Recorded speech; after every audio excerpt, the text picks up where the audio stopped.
गीता के ये 11 उपदेश आपको अपनी जिंदगी में बहुत काम आएंगे। हर मुश्किल में आपको राह दिखाएंगे। ये दिव्य उपदेश, ये बातें जानना समझना बहुत जरूरी है, इसलिए इसे आखिर तक जरूर सुनें। पहला उपदेश, कर्मण्येवाधिकारस्ते मा फलेषु कदाचन।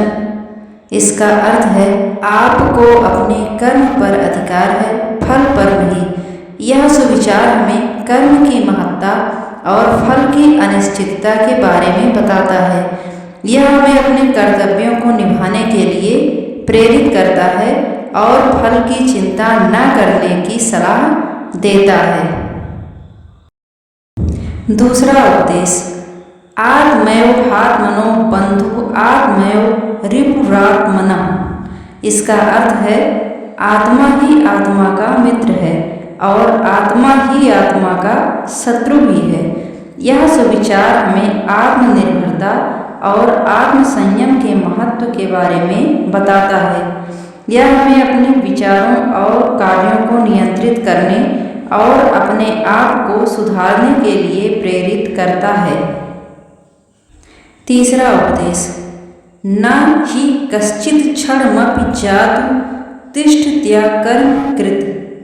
इसका अर्थ है कोई भी व्यक्ति एक क्षण भी बिना कर्म किए नहीं रह सकता। यह सुविचार हमें कर्म की महत्ता और जीवन में सक्रिय रहने के महत्व के बारे में बताता है। यह हमें अपने कर्तव्यों को निभाने और जीवन में आगे बढ़ने के लिए प्रेरित करता है।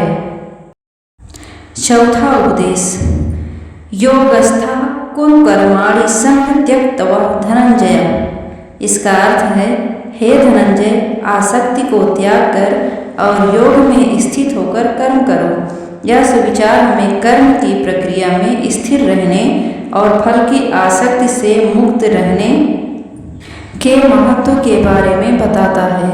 यह हमें अपने कर्तव्यों को निभाने के लिए प्रेरित करता है और जीवन में संतुलन बनाए रखने के लिए मदद करता है। पांचवा उपदेश, श्रेयान् स्वधर्मो विगुणः परधर्मात् स्वनुष्ठितात्। इसका अर्थ है अपना धर्म भले ही वह गुणहीन हो, दूसरों के धर्मों से श्रेष्ठ है जो अच्छी तरह से पालन किया जाता है। यह सुविचार हमें अपने धर्म और कर्तव्यों के पालन के महत्व के बारे में बताता है और हमें अपने जीवन में सही रास्ते पर चलने के लिए प्रेरित करता है। छठा उपदेश, उद्धरेदात्मनात्मनां नात्मनां मौ साधयेत्। इसका अर्थ है अपने द्वारा अपने को ऊपर उठाना चाहिए, अपनी आत्मा को न गिरने देना चाहिए। यह सुविचार हमें आत्म उत्थान और आत्म सुधार के महत्व के बारे में बताता है और हमें अपने जीवन में सकारात्मक परिवर्तन लाने के लिए प्रेरित करता है। सातवां उपदेश, नैनं छिन्दति शस्त्राणि नैनं दहति पावकः। इसका अर्थ है कि आत्मा को शस्त्र नहीं काट सकती और आग इसे जलाने में असमर्थ है। यह सुविचार हमें आत्मा की अविनाशी प्रकृति के बारे में बताता है और हमें जीवन के उतार चढ़ाव में स्थिर रहने के लिए प्रेरित करता है।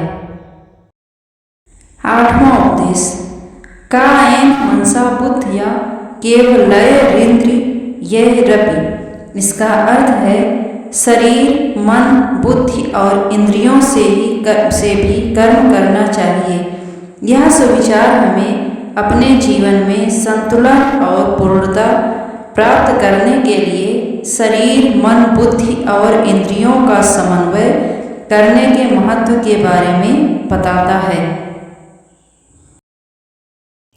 नौवां उपदेश, सुख दुखे समय कृत्वा लाभालाभो जया जयो। इसका अर्थ है सुख और दुख, लाभ और हानि, जीत और हार को समान समझना चाहिए।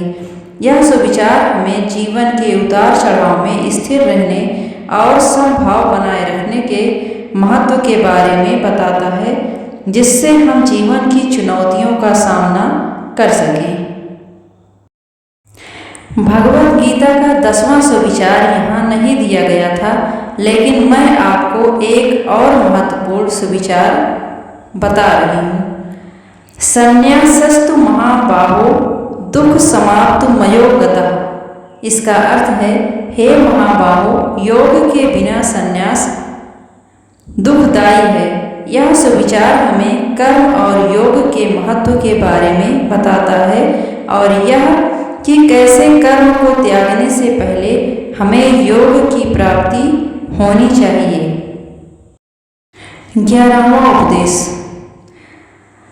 अनन्यश्चिन्तयन्तो मां ये जनाः पर्युपासते।